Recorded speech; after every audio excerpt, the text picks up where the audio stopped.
mga kadigi, mga kalinga, mga ka-vlog, mga ka-views. Panibagong video, panibagong vlog. Dito tayo ngayon sa bandang San Pedro, dito sa Bicol Sanitarium, dahil naarkila tayo galing Maynila, umuwi ng galing Maynila, taga dito sa may Bicol Sanitarium, at naarkila nga tayo. At dito muna ako nagpahinga dito sa tabing kalsada dahil masyadong mainit na ang aking makina. Konting pahinga muna. At ito na nga yung dating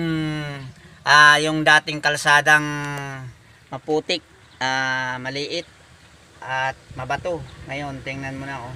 Ang ganda-ganda na. Dito to sa may Bicol Sanitarium. Dito sa Bicol. Dating kalsadang walang kabuluhan. Ganda na. Kaya dito tayo nagpahinga dahil medyo mapresko ang hangin dito. At habang nagpapahinga nga tayo, may napansin akong magagandang tanim na ang lalaking puno, oh.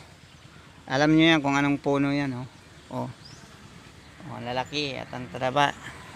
At dito tayo nagpahinga dito. Hindi puno yan. Kung tawagin dito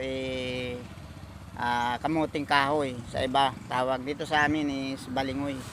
Tingnan mo ang lalaki na ng puno, oh. Dito ginawang ano yan, sa tabing kalsada. Hindi nyo ba alam ng laman yan, ang sarap kainin at gatanin.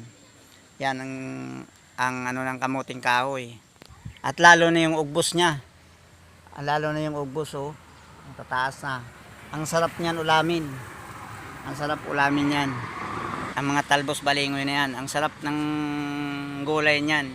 Tatlong klaseng gulay ang ginagulay niya. Yung ubos, saka yung iba, gilinalaga muna at bago ginigilis. At yung isa, ginugumos. Yung kinakamay, nilalagyan muna ng asin bago iwa-iwain at bago lagyan na ng guta.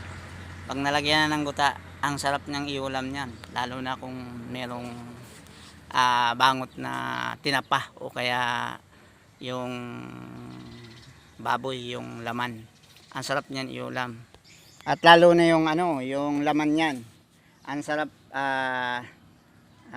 gatanin at gawing almusal man o tanghalian o gabihan, pwede na rin yan ang laman niya. Lalagyan mo lang ng gata, ang sarap niyan. Yung laman, pakinabangan, yung bunga nagugulay, lalo na yung puno, pwedeng gawing kudal. Tingnan nyo, kudal dito, ang ganda-ganda, ang haba, ginawang kudal dito sa kalsada.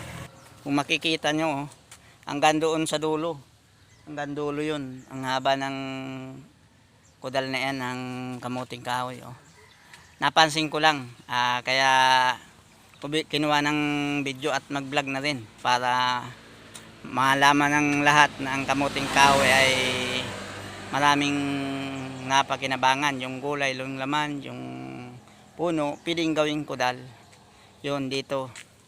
At dito nga tayo nagpahinga dito sa may puntang Bicol Sanitarium, sa ibaba na ito. Kung makikita nyo kabilaan, doon sa kabila meron din, at dito sa kabila lalaki na talaga. Doon ang lalaki na ng laman yan. At doon sa baba, ang lalaki din ng mga bungkukan, ang taba ng mga lupa dito, ang taba talaga. Kaya dito sa probinsya hindi ka magugutom.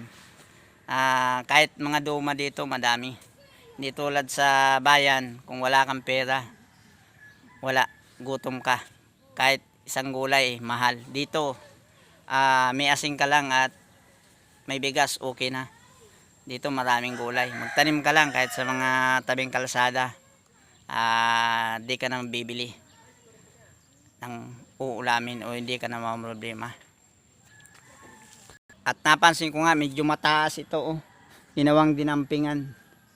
Yun, mataas talaga yun, mataas na parang bundok yun, inasa ata yun, At nakapagpahinga na rin tayo at aalis na tayo at medyo hapon na din at hindi pa tayo na nanangalian.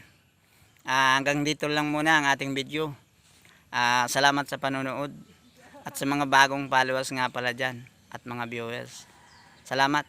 Thank you for watching. Abangan ang next video.